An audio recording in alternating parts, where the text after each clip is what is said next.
Hello, ladies and gentlemen. Welcome to Chalk Talk from a very, very frigid Edmonton, Alberta. I am your co-host, Andre C. Right over here, it's the frozen princess herself. It's Melball. How you doing, Melball? I'm doing pretty okay, Andre. I'm still getting over this little cold that's been bothering me the last couple of days. I love that people can only see me from like the bust up. I am like wrapped up in a duvet. It is so cold here. It's unnatural. It's unreasonable, but it kills the bugs. Can't complain about that. How are you doing, my friend? I'm doing good. I'm cold, but I'm good. I'm wearing a hoodie. I don't usually wear a hoodie on stream, but I'm wearing a hoodie on stream today. So I got to rock my King of Oh, the North. Got to rock my King of the yeah, North absolutely. for Mr. Rich King. But yeah. You can't tell, but this is a Batman hoodie, Batman sweater. There's Batman logos on there. No, Batman. Batman. Batman. Ah, damn it. Bat Missed ball. opportunity. Bat Uh, ball. uh, uh, I You're don't the know good. if I like that one. She is officially now known as the Bat Ball. No, that does not sound particularly good. Jesus. Let's make a Oh, lot of what we're going to be talking about today. well, we're here to talk about some great professional wrestling and some trash.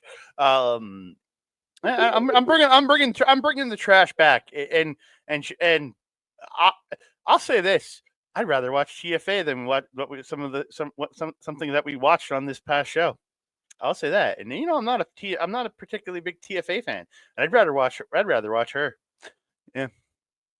I have no comment on that because I'd rather watch neither.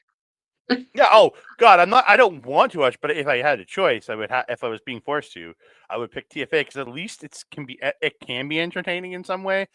Where what we part of the thing we did watch in here just offends me in every single way. So I feel that. I feel yeah. that in my soul.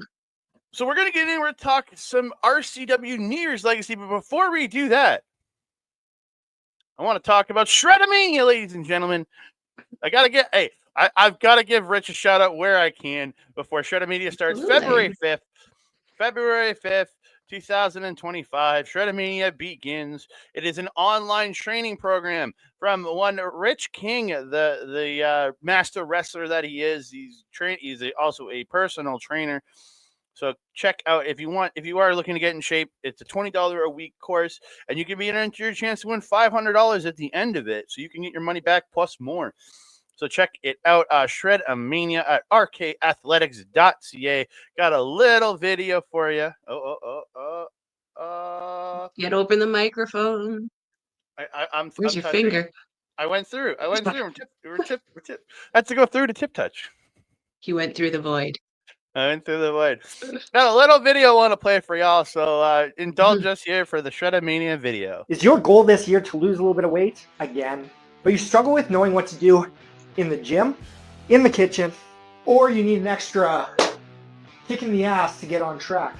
Well, how would you like to lose 10 pounds and win $500 cash? I promise it won't be in change. Because you can do all of that in just 10 weeks with my Shred-A-Mania program. Better yet, you can win a spot for free in this program. This program will lay out exactly what you need to do in the gym. Comes with a 10-week recipe book that lays out your entire nutrition plan with some pretty damn tasty meals. And weekly trainer check-ins to make sure that you're on the right track and getting the guidance that you need to reach your goals. So if you finally want to reach your weight loss goals in 2025, comment down below and I'll send you the link to enter this giveaway and give away one spot absolutely for free.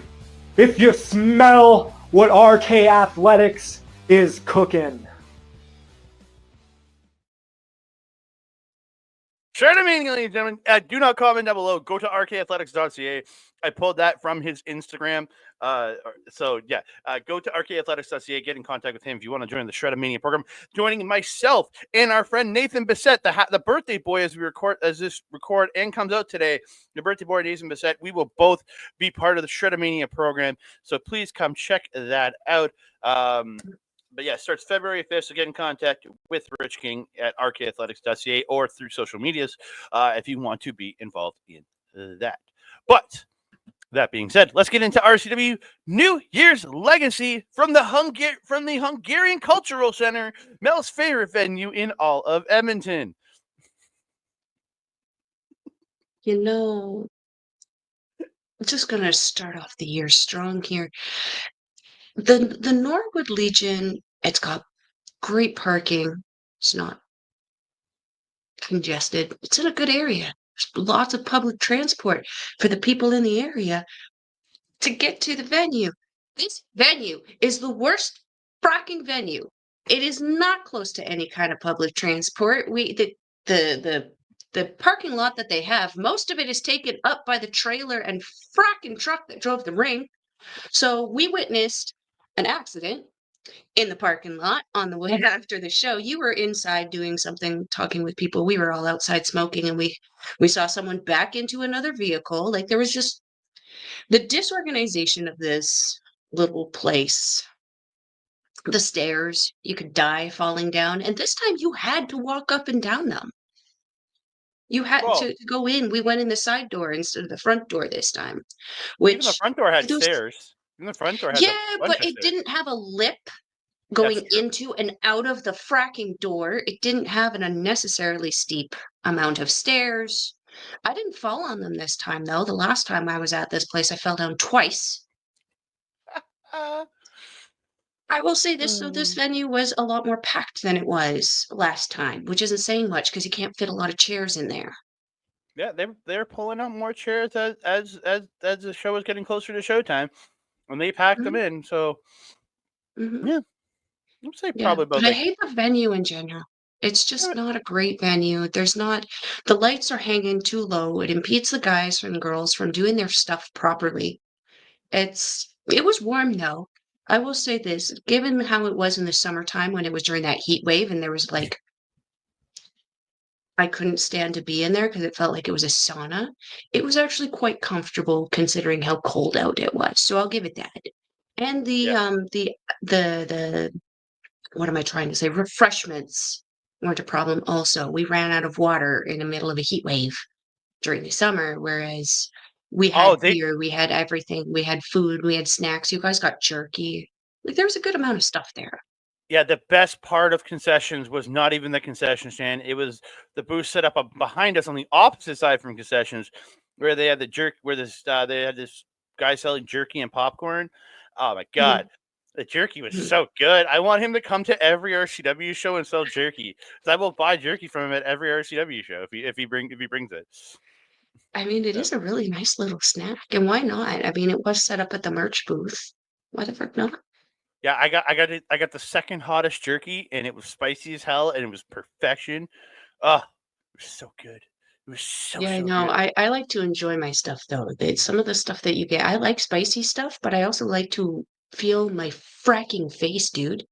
What the frick? Feeling things is bad for you. Come on.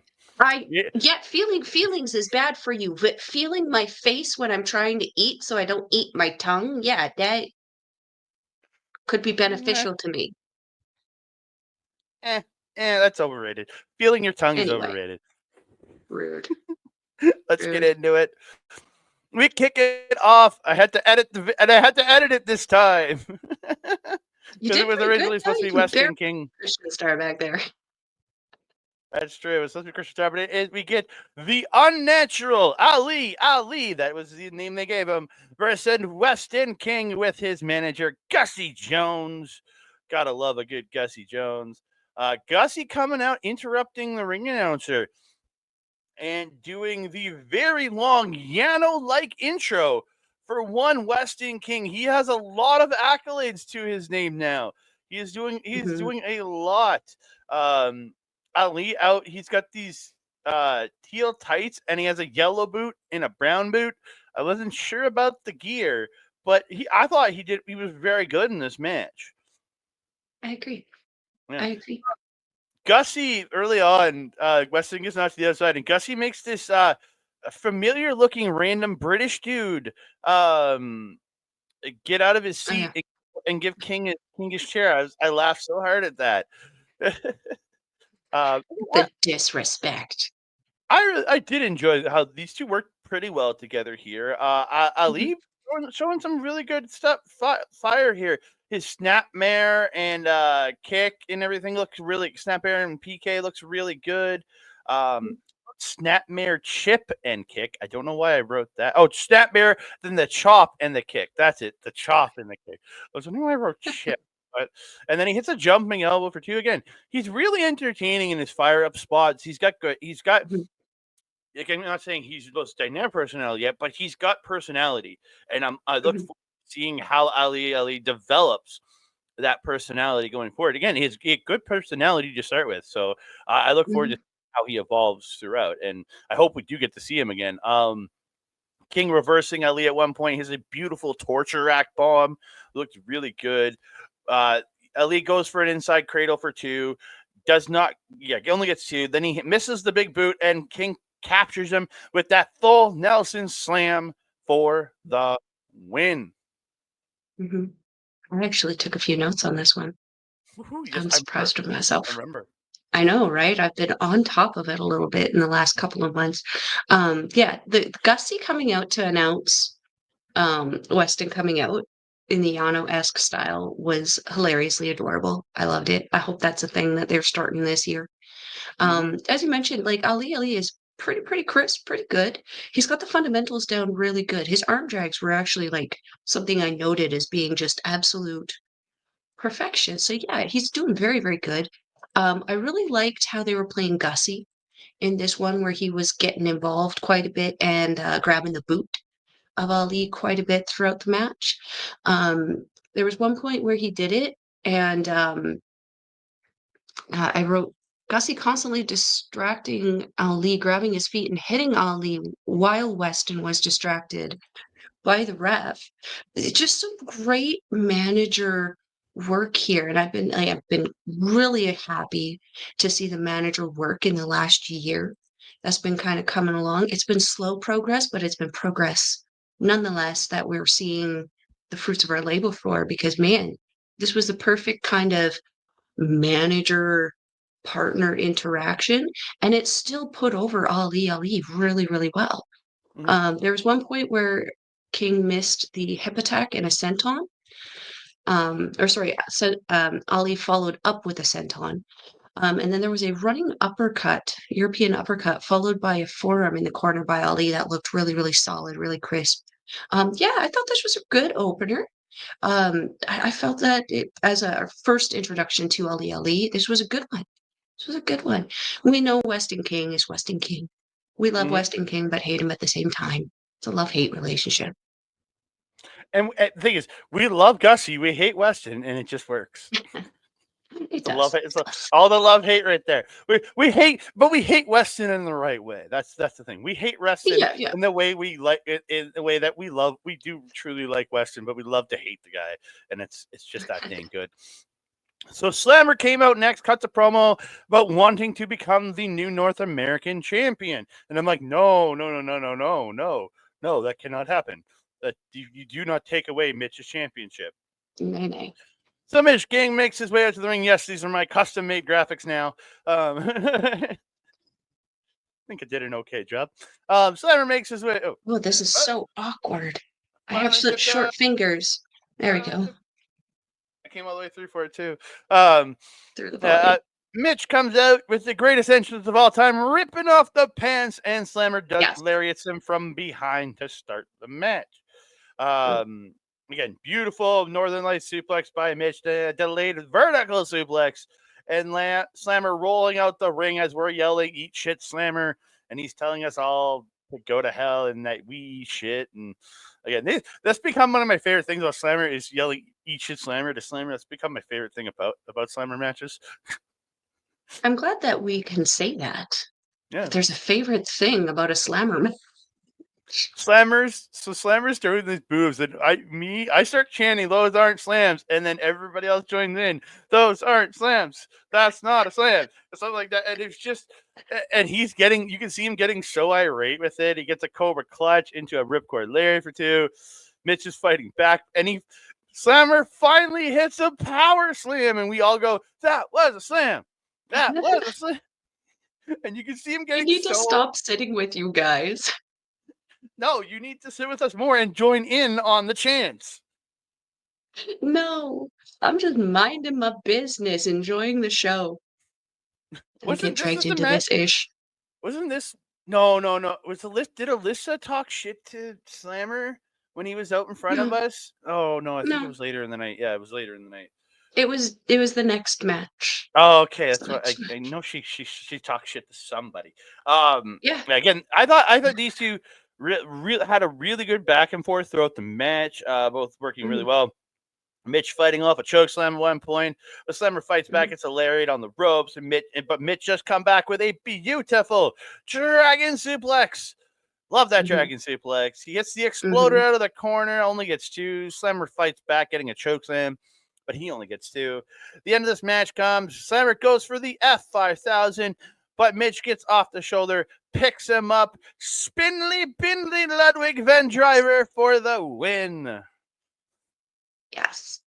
What I love this whole match is that Mitch was desperately trying not to laugh at everything happening around him. Because it was some glorious, glorious chaos. Not happening within the match. Glorious, glorious chaos happening without, like, on the outer regions of the match. What do I see? Okay, you got the Northern Lights suplex. There's a big German suplex by Slammer. I think that was another time where you guys started chanting something about the German because it wasn't quite a slam. You guys were giving him shit for that. I love the crowd interaction in this one, which is not something I'm necessarily going to continue as we talk more throughout the show. But this was an appropriate interaction in that it made sense. It wasn't derogatory. It was in the verbiage with the interactions with us saying like eat shit Slammer, all that shit. What's funny is that even though he's a heel, he put a positive spin on it and made it an actually like really entertaining match for all of us involved. And then there's just Mitch being Mitch and the love of my life and perfection. Spindly Bindly. Again, I love Mitch is the best because he doesn't like it's his Lance Storm isms. It's his lack of personality that gives him the utter personality. Like he's very deadpan and serious, like Lance Storm was. He can be, yeah. But it comes off like, and Lance Storm developed this over the years. His deadpan became his own charisma, which I think Mitch very much has. He has this utter charisma, but it's also built into the very serious deadpan nature of his character that I absolutely love. He just comes out, does the violent tip touches, get in the ring, ready to fight. But it's just an utter charisma to it that I love. And Slammer is just the ultimate jackass heel. And it works. It really does work for him. It does. It really does. I feel like Mitch has been kind of doing a little bit more, though, with his interactions. We've seen him, like, when people are hating on him, like Jason, he'll, like, blow kisses at them and stuff. So he does have this, like, not always deadpan stuff. Yeah. But you're right. It actually works very, very well. And we've been talking very positively about all of his matches and the wide variety of people that he has been wrestling. Yeah. I like this. This was a fun match. So next up, we were supposed to get Kato versus Tony Machete for the RCW Canadian Championship, finally making its way back to Edmonton. But due to some very poor road conditions, it was blizzarding that day, and the highways were pretty dang terrible, especially down in the Calgary area. In Southern Alberta, it was much worse than when it hit us. Tony Machete could not make it up, which I completely understand. So we did. So Kato calls out his former partner, Dean Richtor, who abandoned him last show. So they're gonna fight it out. They're gonna fight it out. It's time to fist versus time to meow. The former fisting kitties, as we called them at the last show. Jesus, Murphy. You're unhinged. Oh, we are unhinged.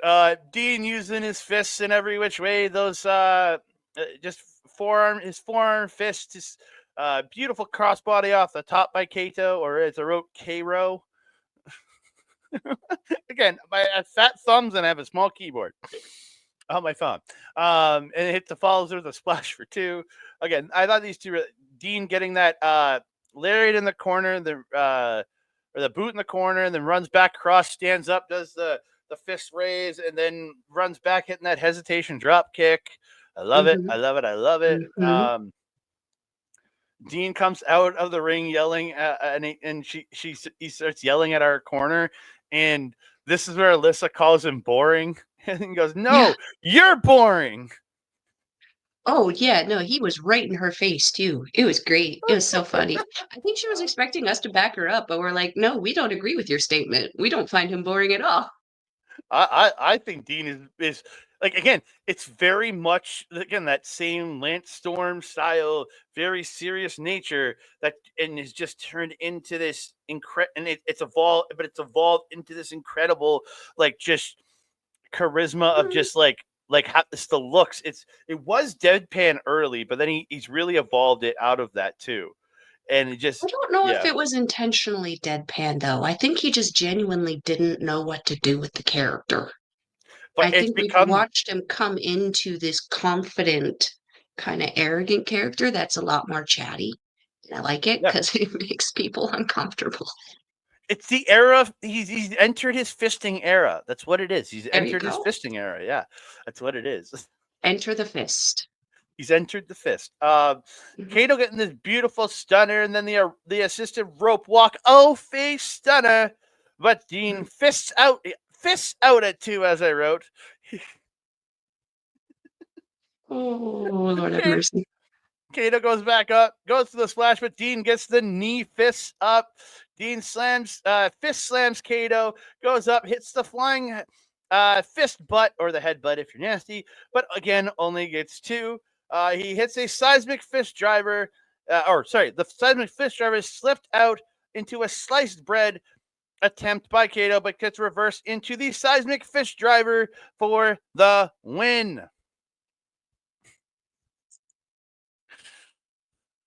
I didn't have too many move notes for this one, but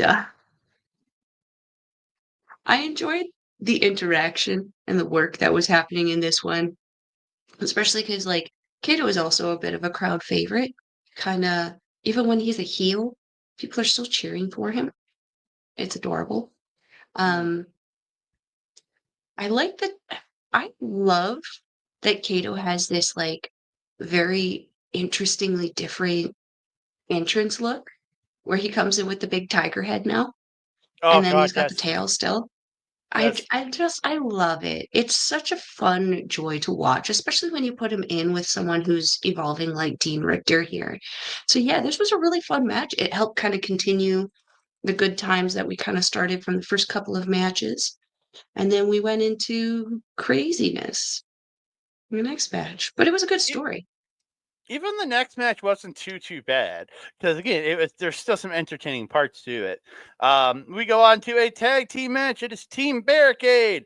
Barricade and an elderly gentleman taking on Shotgun Sid Greed and kind of JJ Spade, because this JJ's the last one out, and he's making his entrance. He gets attacked by Dean Richtor on the stage, and Team Barricade decides to start beating up on Sid.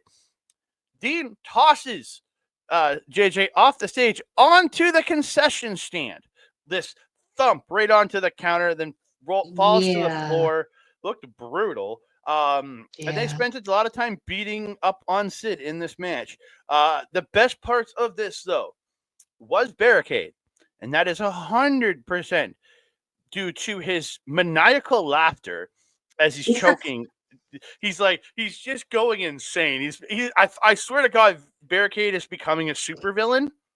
No, you know what happened? Because you know the Great Khan, he's a Mongolian warlord, right? He's possessed by the spirits of the ancients. That's what happened to Barricade. He got possessed by the same spirits of the ancients that the Great Khan has. He was very Great Khan with his whoa! It was like a screaming goat. Oh, dude, his roadwork karate, where he gives it a little kick and then does the yeah. Oh my God, construction karate, man! You gotta love construction karate. I died a little. I laughed so hard I couldn't breathe.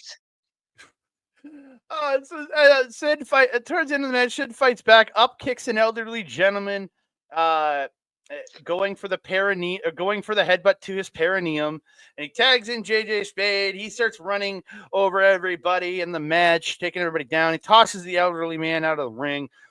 Barricade lifts up Sid to slam him, but JJ comes off the top, drop kicking Sid into Barricade, and they both stack on Barricade and get the pin for the win. Yeah. Oh. This was actually a fun little match. Mm-hmm. Yeah. This is a fun little match. Especially because there's this story finally being told with JJ and Dean, and then Sid's just kind of swinging at everybody right now, and I kind of love it.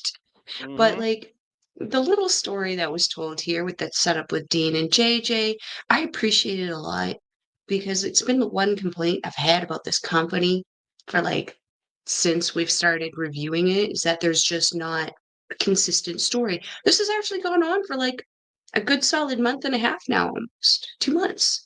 Mm-hmm. So good job. Someone purchased a binder or something, a notebook to write this ish down. That's great.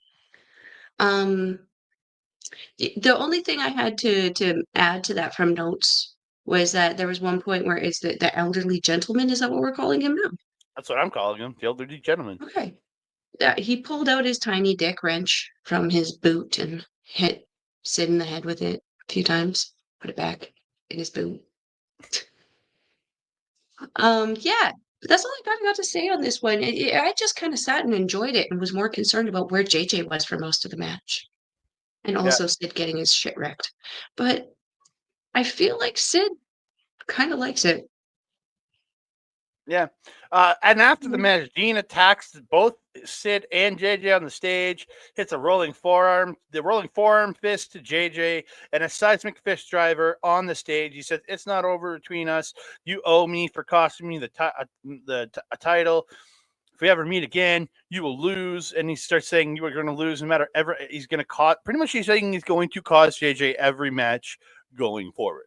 He's going to make sure the man keeps losing, is what he said. Which, for the love of all things holy, whoever's booking this shit, Steve, let this be a thing. Let them milk this. Let them have some fun with this, because this is something that they're clearly both putting a lot of effort into. It's making it look really, really. It looks really good. Looks like a great story. I want to see this happening.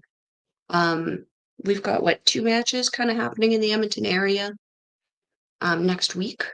There's a big opportunity for them to capitalize on this, use their social medias to continue showing the story, making people interested in it. Before you know it, people will be coming to see JJ and Dean and see what's going on with that feud. Yeah, I agree. Over nothing. Yeah, well, just over costing them a title. That's all it is. Yeah. Costing them that tag team title. So we move on to the trash of the evening. It is Teddy Hart. Teddy Hart, the trash of the evening, versus the Manson family. So Neat has a mystery partner, which is revealed to be Steven Styles, even though at the last show it was Steven Styles and Teddy Hart challenging the Moondog family to a tag match for the titles.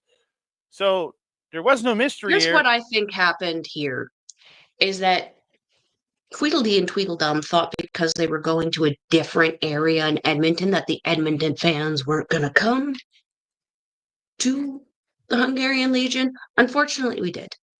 Yep. Work on your continuity, please. I love Manson family. I think they're great. I've really come around on. I wasn't a big fan of Moondog at first, but I've really come around on him. He's very I'm still not a huge fan of his in-ring, but he is entertaining as hell as a character. Ginha is absolutely phenomenal. I have to start saying his name right. Ginha is absolutely tremendous. His in-ring is phenomenal. He is our Baruchador. I think Teddy Hart is a shitty human being and a shitty. He could have been a great professional wrestler if he would have just got out of his own goddamn way. And I'm done with him. I'm done watching his matches. I'm sorry to say, if he's facing Ginha or Moondog again, I'm sorry, boys. I'm not going to be watching your match. I apologize. I will not be talking about their matches anymore. This match was a hardcore. Everybody, though, because real quick, it sucks though because he just seems to fight, and I say he, I mean this thing. He just seems to face the same people in the same places. It's almost like this locker room doesn't want to actually be in the ring with him, which fair. Because like you said, he just had to get out of his own way. Professionally speaking, he very much is a fuck up. Every contract he's ever gotten, he's fucked it up, either by making some piss poor decisions about his health or making some piss poor decisions with his mouth and running it to the wrong person and getting his ass beat for it. I've talked to a lot of people who have been in physical altercations with this guy, and it's like all he had to do was just recognize that he wasn't the biggest person in the locker room, which isn't hard. It isn't hard. But here, he only seems to face Moondog or Ginha or Steve's, a combination of Steve's. And then in Calgary, it's pretty much the same thing. It's either Ginha and Moondog or Steve's or Athias Jones. I know Sid said he wrestled him in Calgary, so I know that Sid did a match in Calgary, so. And that would explain why Sid is not always coherent, poor kid. But like, there's, I'm curious to see him face other people. I'm curious to see if other people will allow themselves to be put in that situation, because it's no bueno. Yeah, get into it so we can get over talking. I'm just jumping in. Styles hits a pile driver on Ginha, and Styles and Teddy are the tag team champions, and then Styles and Teddy start running a nonsensical promo after the match. Teddy says terrible things, and I'm done. Yeah. What upsets me about those things that were said is that it's obvious based on the affiliation that the Manson family are involved. It sucks to say because I don't want to think that, but the fact that none of them do anything to the monstrosity things that Teddy says is like, it's being okayed. It's being set up, which is really offensive because some of the things that he said about women in that was just, you don't even have the part required. What gives you the right to say anything about that? Mm-hmm. Shut the fuck up. Just also, what are you? Are you a heel or are you a face? You have the 3/4 of the crowd cheering for you, delusionally, I might add, but they're cheering for you. You choose to focus on a pocket of the 1/4 who is booing you. Like, are you a heel or are you a face? Because the Manson family are obviously supposed to be heels, but that was a very heel promo that was cut at the end of this match with the promoter standing there laughing. The promoter has, as much as I know the promoter, he has a very immature sense of attitude, and that it comes to that kind of shit. So. Well, clearly, it's like, are you running a business here though, or is this just family fun time? Because if it's family fun time, stop putting money into this and just wrestle in your backyard. This is supposed to be a business. We're the ones giving you the money to run the business. Maybe reel in your boy. He's not the name at that place either. There are several other people we would rather see wrestle. There are plenty of other people in this city you could bring in who would be a name and a draw. Yeah. You just don't. If it wasn't for Teddy running his mouth the way he has and going after people in the crowd, honestly, I probably would have enjoyed everything he's done. Because he again, all respect to the man, he's an incredible professional wrestler. No respect to the man, really, because he's a piece of shit. He's an incredible professional wrestler, but it's how he the things he says and the promos he cuts, and he's cutting down the Hart family, cutting down Brett, cutting down Natty, because he only cuts them down because they were more successful than him. And he couldn't amount to the success level. Dude, he is the least successful wrestling member of the Hart family. Mm-hmm. Like your grandfather was a legend. Brett and Owen were legends. Natty is still been with the WWE for like almost 20 years now. Davey has had Look at Tommy. Tommy's working with AEW, running on ROH, wrestling Katsuyori Shibata on ROH pay-per-views. Davey had couple successful runs in WWE. Just dropped the All Japan Pro Wrestling Triple Crown Championship. Don't talk shit. Your own tag team partner in Jack Evans did better than you. He made it to AEW TV. You couldn't even make it there. The highest you ever made it was MLW, which, don't get me wrong, is still a high bar, but it's not a money-making company. Dude, shut the fuck up stop running down your family when you're the least successful member of your family. Shut the fuck up. That's Andre's hot take on that, and it's pretty much how I feel. I was just trying to figure out a nicer way to start. I don't need to be nice about it. No, that being said, let's say something nice to close off the segment. Dolly looked great despite ruining her dress. Yep. And despite me thinking that she's in on the whole shit with her cousin, I still find her presence very helpful and very fun. And I love seeing her because she's like a nice, what's the word to say? Like there's a balance within the Manson family because you have the loudmouth kind of biker guy in Moondog, or am I pointing Moondog? Then you've got that kind of wild, brash young guy in Ginha. And then you have the, like, I don't know what we consider her in this, the fun older sister who kind of manages them. She's clearly having a lot of fun with it. I love the dynamic that she brings, bringing out the whip and getting involved. It's a nice thing to have, but also it's nice to have some women around. Because, like, I love Kat Von Hees, but why is she the only woman around? No idea. It makes me question some things happening because there used to be a lot more women in this company. We used to see Quinn here all the time. We'd see Peyton occasionally. Rosa was a regular ref here. Now it's just Kat. And I'm not complaining about that, but like as a woman, it's like, what else am I having to latch on to? I mean, obviously I have the guys to watch and that's all well and good, but like I need some women. So what about this locker room is preventing women from coming in? Yeah. It's a question I'd like some self-reflection done on by this company. And down the positive, I love the Manson family. I think they're doing great. Like all three have been doing great work. I've really come to become a fan of Moondog Manson over these last couple of months. The guy's personality has really shined through, and just how good he is with how brash he is, and I love it. And Ginha, I think, is amazing. I can't wait to get his new shirt. He's gonna have new shirts coming very soon, and I can't wait to get one. They look pretty cool. Really cool with the mask and the fire and everything. He's getting me one, and I'm very happy about it. But we move on. We move on to the semi-main event of the evening, which really should have been I feel it should have been the main event position, but that's a personal feeling. I agree. Yeah. RCW International. That's not me being biased because I love Son of Irish, or me being biased because I love the Radz. Yes. And we also love RKathletics.ca, ladies and gentlemen. Shred-A-Mania with Rich King. RKathletics.ca, ladies and gentlemen, with this man right here, Rich King. Rich King. Check it out, RKathletics.ca. Leave it there until Shred-A-Mania. Shred-A-Mania on February 5th. Join us.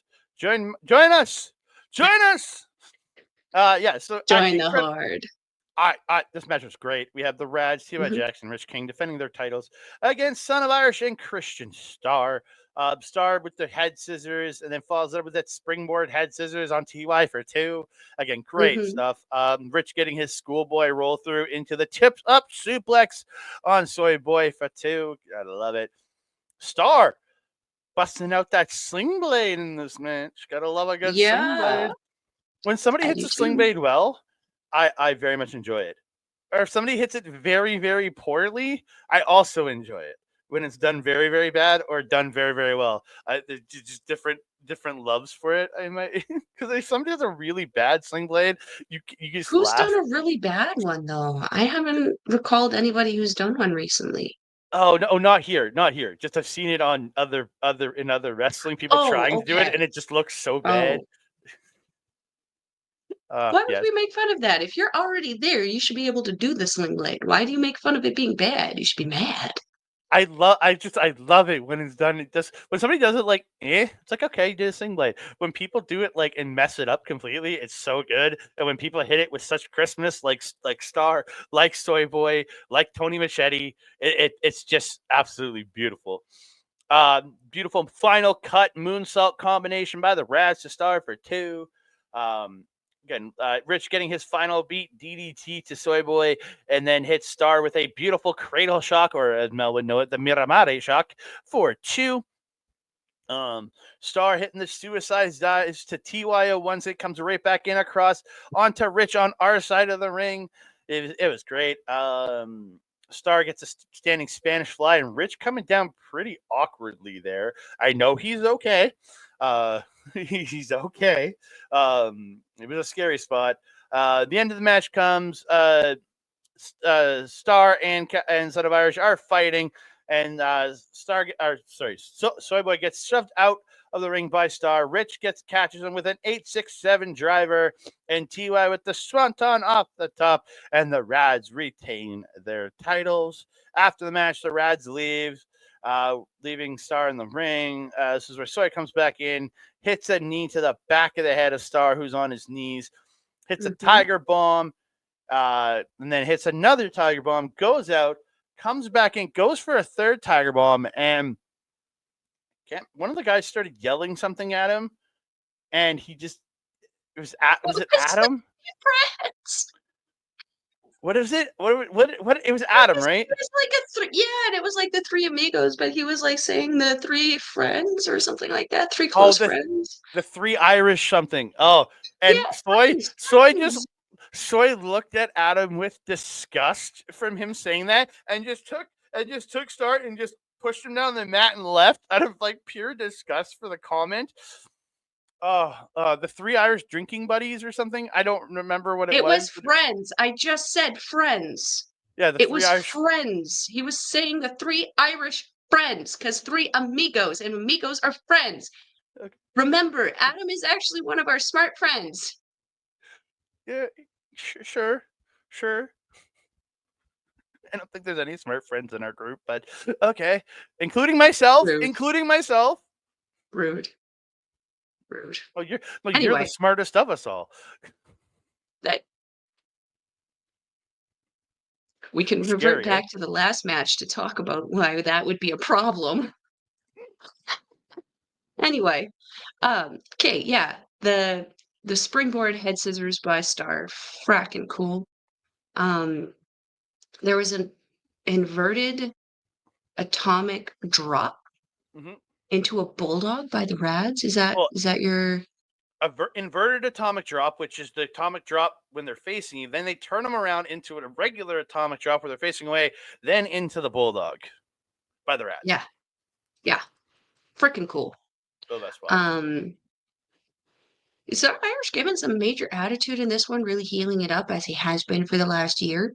I was surprised given the animosity that they had in their matches throughout last year that Starr and Irish were putting a team together, but again, that speaks. It ended up creating a story, but I was going to say it speaks to the lack of continuity that usually happens within RCW. There was a bridge. Oh, okay. Rich made himself into a bridge, and TY did the little hippity hop off of it, very Hardy style into the corner. I like that.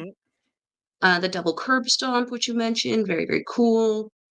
There was a really solid drop kick to TY on the outside by Son of Irish. Looked really, really solid. And of course, because the floor had no matting and it was just hardwood floor, we got all of the thud. We got the reverb in our feet. It's crazy. There was a tope to Rich on the outside by Christian Starr. Really, really cool. He's really, really good at those aerial high fly diving thing. But yeah, the breakdown alliance between Son of Irish and Starr that ended up costing them on the match. I'm curious to see where that story goes. We got another story starting. Let's not overwhelm ourselves, but I'm excited. Oh, And of course, big win for the Radz. Super happy about that. We didn't think that they were going to lose the titles to quite honestly, a mismatched team. Though crazier cupcake things have happened on this show. Yeah, I had a lot of fun with this. I do agree. I felt just based on the energy level, this would have been a great match to close out with. Um, yeah, like in the main event spot, I feel like what was the main could have actually been the semi. Could have been in this spot. again, and nothing against the main event. The main event was a good match. I really enjoyed it. Yeah. Which is saying Yeah. something because Chris Parrish was part of it. Chris Parrish is a solid professional wrestler. You can't deny him that. We get to our main event, and it is New Year. It's not for anything. It is a grudge match featuring Chris Parrish. Look at that, just ugly mug right there versus Kat Von Heez. Jesus Christ. That's not a flattering picture for him. Parrish comes out wearing his Chris Parrish podcast shirt, and I said, "I like your shirt," and he goes, "I don't like yours." And I'm wearing my nice button-up checkered shirt, looking all fly, and I guess he just doesn't like style. Maybe that's what it is. He doesn't like my shirt because he doesn't like style. I don't know. I mean, he does work for Steven Styles. It would make sense. Yeah. Anti-Styles. Yeah, he's anti-style. Parrish gets the ref to check Kat before the match, and he attacks her to start the match. She does end up getting him out to the floor, drop kicks Parrish into the chairs, slams his face off the chair. She puts him in a chair and has this little girl with a Kat Von Heez flag chop him, and it was great. And then she suplexed him on the floor. Yeah. That's so good. They get back in the ring. She gets the scoop slam and the leg drop for 2. Parrish gets in control, beating her up, choking her on the ropes, pulling at her hair. It's like a child. It's a heel. That's what heels do. Kat fighting back, hitting a beautiful Northern Lights suplex for Dose. Parrish fights back again. He starts yelling at the little girl. Kat hits the flapjack in the center of the ring, lifting him up, dropping him. Strikes and kicks. She gets a Samoan drop and then the senton for 2. Parrish does fight back and gets a very low-grade pedigree for 2. You're so mean sometimes. As long as this doesn't bite me in the ass, I don't give a shit. Talk your shit. Hey, he said he didn't like my shirt.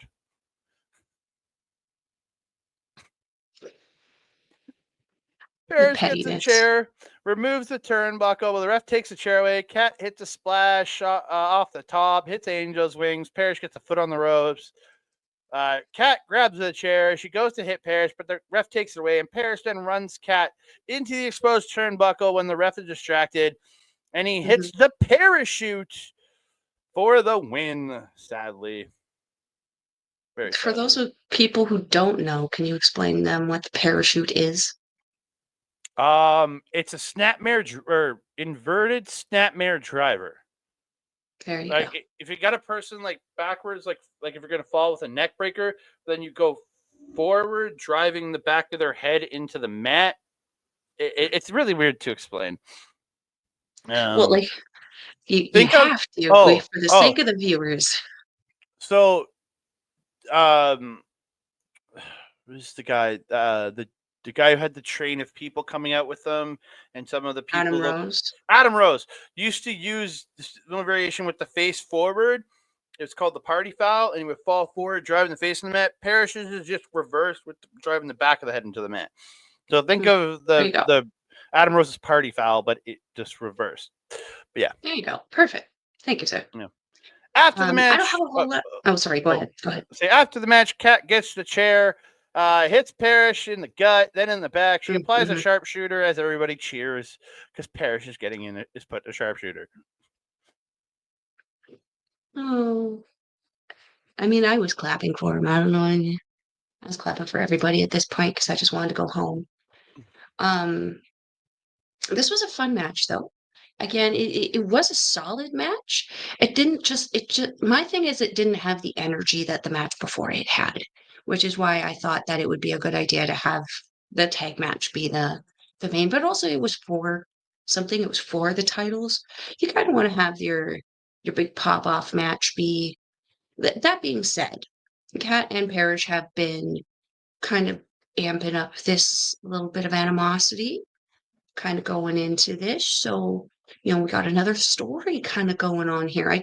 I feel also based on the ending that it's not wrapping up, that this is going to continue, which I'm excited about because that's what I've been begging for from these companies locally is like 2 to 3 solid stories. Now you're including the one girl. That makes me happy. Yeah, I felt like Kat really was muscling through this match quite a bit. I feel like she actually ran through Parrish quite a bit. And I feel kind of got a sneaky win on this one. Very Rocky Romero. What I will comment on though that I've noticed with Kat always has interacted with the crowd. Parrish wasn't that person to always interact. His interaction in this show was really, really good. Like he was really interacting with the children quite a bit. He sold that chop from the little girl like a mamma jamma more than I've seen even Dean Richtor sell for that kid when he was wrestling Harlan. So like, yeah, you gotta give him props there. He involved the crowd. He got some. I think he got some new fans there. So yeah, it was a fun little way to wrap the show. Again, I feel the energy level would have been different if the semi and the main had been switched. But otherwise, another really solid. Yeah, I agree. Again, I thought overall great show. Minus one match. It was a great show. Yeah. Minus one match. Yeah. Oh, fuck that guy's pisshole with a cactus. But we have come to the end of another edition of Chop Talk. I want to thank y'all for joining us here on Andre Melball Wrestling Talk. You can find me on the X and Blue Sky at That Canada Guy, TikTok, Instagram, and Threads at That Canada Dude. You can find on Facebook at Andre Melball Wrestling Talk and right here on our YouTube channel, youtube.com/ at Andre M. Melball Wrestling Talk. You can also find us over at A Plus Productions, where they simulcast all of our Japanese wrestling content over there, aplusproductions.com. Go check them out. Add your the RSS feed for the wrestling feed there, and you can get our shows in audio form. Also add the sports and the entertainment feed for more stuff there. BAM! They just started bringing back the BAM Sports Show, so check that out on the A Plus Sports feed. We'll be having some international mixtapes showing back up soon. Maybe a Royal Rumble one, maybe a Japanese wrestling centric international mixtape. So check that out over on A Plus Productions. Check me out over on Twitch or on twitch.tv/ Our Local Establishment and youtube.com/ at Our Local Establishment, as I do the POV show tomorrow, Sunday. I'm there almost every Sunday. Check me out over in the Power Review show with Bobby, Mark, and Ed as we chat this world of sports, the world of other movies sometimes, and wrestling and all the random shit we talk about over there. Mark getting into politics, but we try to stay away from that. But Mark likes to rant about it every now and again. And then their politics over there are a little dingy. I get it. Oh no, so no, he rants about American politics, even though he's a Brit. Yeah, that happened. But and then you can also find me this coming Wednesday as me and Ed return to the airwaves together for Marvel Talk as we chat the 2025 preview. We're gonna go over everything we're gonna be covering this year, so come check that out.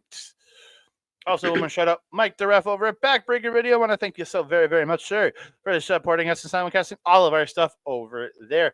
You can check him also live at twitch.tv/ Mike the Ref for all his AEW watch alongs and gaming content. You can also see replays of that gaming content at youtube.com/ at Backbreaker_gaming.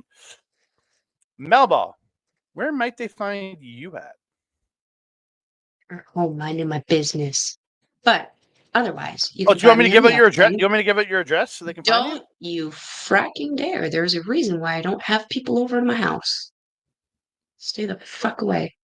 But anyway, we're coming over don't let me finish. If you're wanting to follow a Melball, you can follow her on the X thing at Collins Melball. You can follow her on everything else: Facebook, Instagram, TikTok, Mastodon, Blue Sky, Melball Collins. I don't know if TikTok's still there. I haven't checked. I don't honestly care. But it's there. So is how much I check it. You can also find me on Our Local Establishments programming, Japanese Wrestling Update with this guy who's always interrupting me on Fridays at 8 p.m. Mountain Time, unless it's not. visit a yuck off with your ish. We will be doing, obviously, a pre-recorded show this Friday because we're going to be attending another RCW show, which I just noticed Andre labeled improperly in the title of her video. What are you talking It's about? apparently in years. That's just the recording title. I'll have the regular title in there when it goes up. Don't worry. Busted. I noticed it. You can also catch me on our local establishment on Monday for the show Women's Classic Wrestling with the talented Astrid Pizarro and Auntie Collins. Auntie Collins, where we are currently going over the Mae Young Classic. We're going into, I believe, the quarterfinals now, episode 7. Things are getting good. This is my first time seeing the tournament at all, so this is a fun experience for me. Astrid and Auntie have both watched this through once already, but they're watching it again. It's a fun conversation to have, so come check us out, 8 p.m. Mountain Time.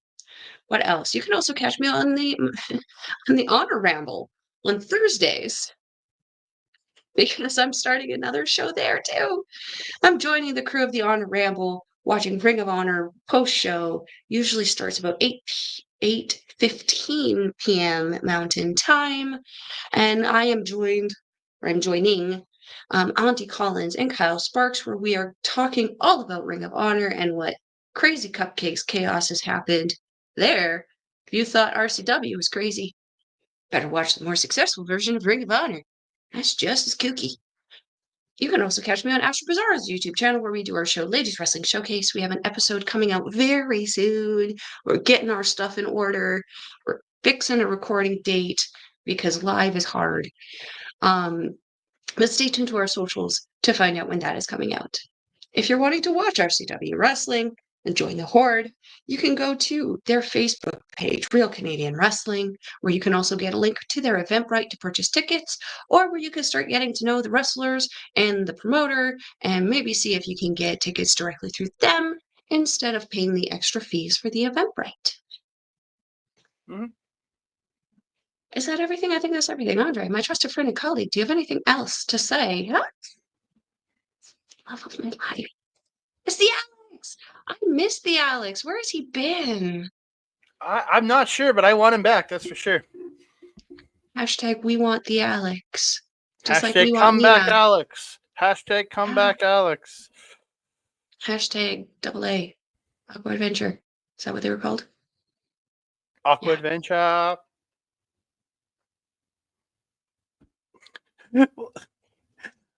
Aqua Adventure. Anyway, my trusted friend and colleague, do you have anything else to say to the beautiful people? I just want to say thank y'all so much for joining us here. Again, if you can please like the video, subscribe to the channel, comment down below, share us out to your friends, family, and just crazy people who like to go to independent wrestling. And don't forget to hit that notification bell so you can be alerted every time we drop a new video. Ding dong. Goodbye. Toodaloo. That being said, I am your Melball. Where there is no Dre. We will see you next time.